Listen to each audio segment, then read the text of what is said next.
Hi everyone, thanks for watching my video. So first off, I'll just point out that I don't dislike The Sims 4.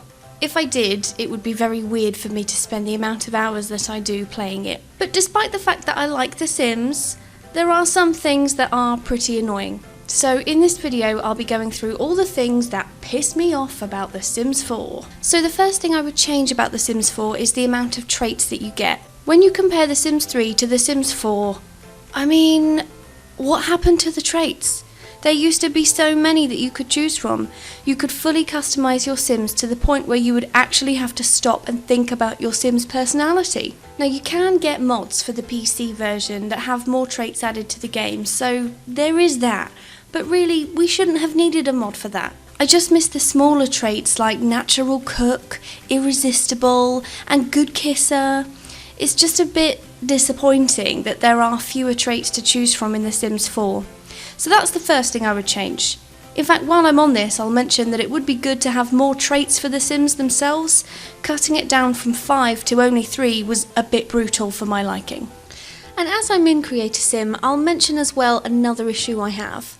The Sims 4 Creator Sim is the best we've ever had. Sure, there was more customisation in The Sims 3, but they all look like little puddings in that game, so frankly, I'm grateful for the amount of free reign we have when it comes to moulding Sims' faces and overall appearance. But the thing that gets my knickers in a twist is the lack of hair colours. I'm fine with not having creator style. To be honest, I can live without that. But it would be good to have a colour wheel for the hair. It just kind of seems a little odd that the options are so limited. If you're a person with a hair colour like purple or mousy brown, then you've actually got more chance of creating yourself in The Sims 3. So there's another one, EA. Colour wheel for the hair, please. Another thing that grinds my gears is one of the limiting features in build mode. I think generally as a game, The Sims 4 is very good at giving the builder free reign to manipulate and mould terrain, walls and roofing, which is great for allowing full creativity. I mean, I've seen some pretty breathtaking builds that people have made in this game, so I'm not going to deny that there is plenty of room for creativity here. However, there is just one thing that really bothers me about build mode. The thing that I take issue with is the decking. You can make the decking as big and tall as you like and then build on top. But what if I want to build decking inside?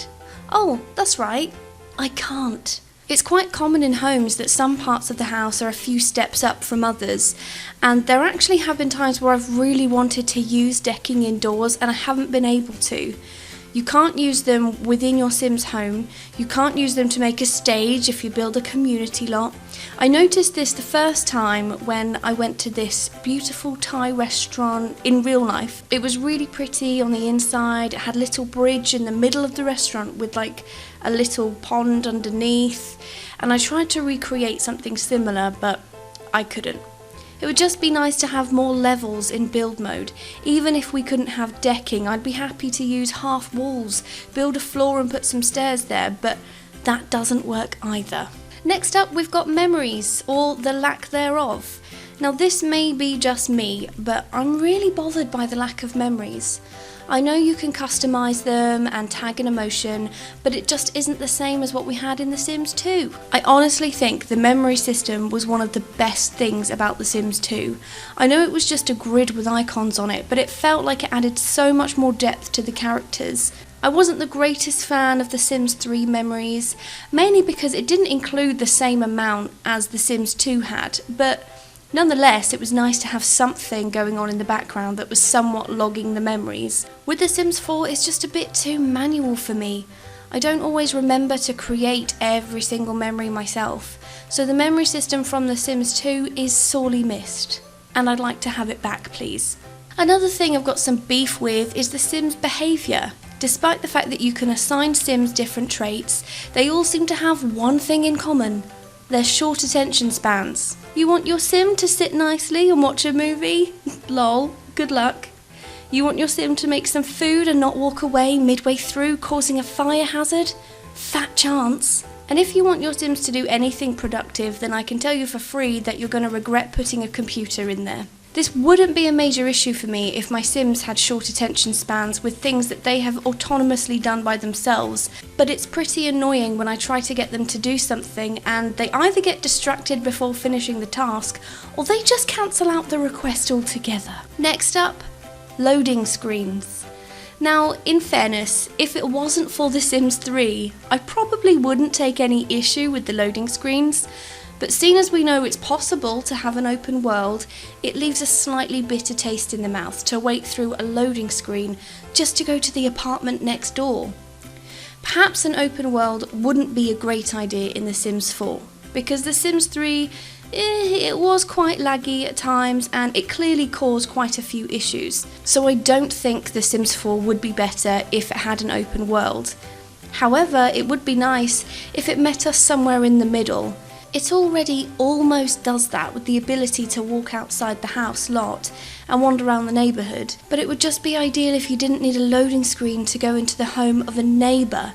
Not asking for an open world, just open districts. And now we have the last worst thing about The Sims 4, the alternate timeline. Maybe I've completely missed the mark here, but why is it on an alternative timeline? I don't want to be judgmental here, she says after making a video full of criticism, but it seems like a bit of a cop-out. For some people, it brought a lot of joy to uncover the secrets of The Sims world through following the clues, especially when it comes to the infamous story of Bella Goth. The fact that The Sims 4 is on an alternate timeline is basically the same as saying, okay, so we did start telling a story, but we're not really going to acknowledge it in the game. It just makes me wonder what to expect with The Sims 5. Will we finally get more answers, or will we just be teased with another alternative timeline? So there we go. Those are the things that I think are the worst about The Sims 4, in my opinion. Let me know if you agree, or if there's something I've missed, let me know in the comments. Thanks for watching my video. If you enjoyed it, maybe give it a like and maybe even subscribe to my channel. Have a good day. Bye bye.